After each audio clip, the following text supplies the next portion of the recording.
My name's Carrie, and I am the Animal Placement Coordinator. I handle transfers, medical rescue, and the foster programs. Starmark is a training academy that trains people to be dog trainers, and they use shelter dogs from different organizations in Texas, and we are one of those organizations. So they benefit from the training, and the students learn how to be dog trainers. It's very, very important, especially for a dog like Pepper Potts, who is just a very generic little black dog, and very generic black and tan dogs find it harder sometimes to compete with more unique looking dogs when they're trying to find homes.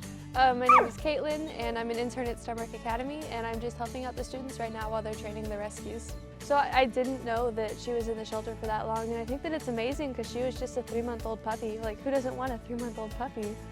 Peppercorn was one of the dogs that was assigned to me in the training program. Pepper was just so bubbly, you know, she had such a, energetic personality. She just loved doing everything. I think it's amazing to send rescue dogs to get training because, when they get adopted, hopefully it can help the new owner, communicate with them and have a happier life. It feels great knowing that I'm helping these rescues become more adoptable because everyone deserves to be loved, these dogs need a family. So it's great knowing that I can make their lives better by helping them get some training. Every morning we have kennel duty, and one of my friends was doing kennel duty that week, and she went to bring Pepper inside so she could clean the outside run, and she wasn't moving. Pepper was just balled up in a corner, just laying there. And so she told me about this, and I went to take her out for agility.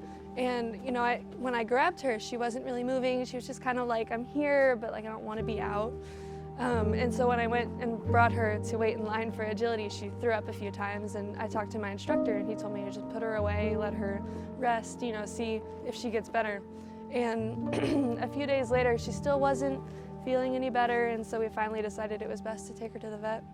I went to Hutto and picked her up, brought her back to Bryan, placed her into one of our local vet clinics, which was Kingdom, and they watched her and they said, well, she's getting a little better with some of the supportive care. We're thinking about discharging her. And I said, well, could we do some more imaging? I know nothing was showing on x-rays. So we decided to do an ultrasound, and lo and behold, she did indeed have a blockage requiring emergency surgery. And the vet called me after surgery was over to let me know that Pepper Potts had eaten an entire corn cob, and it was blocking her intestinal tract. Not a little piece of corn, but an entire corn cob. So with that removed, luckily, it saved her life. She made a really, really quick recovery, and as it turned out, her student trainer ended up adopting her. I hadn't actually decided that I wanted to adopt her when her symptoms started showing.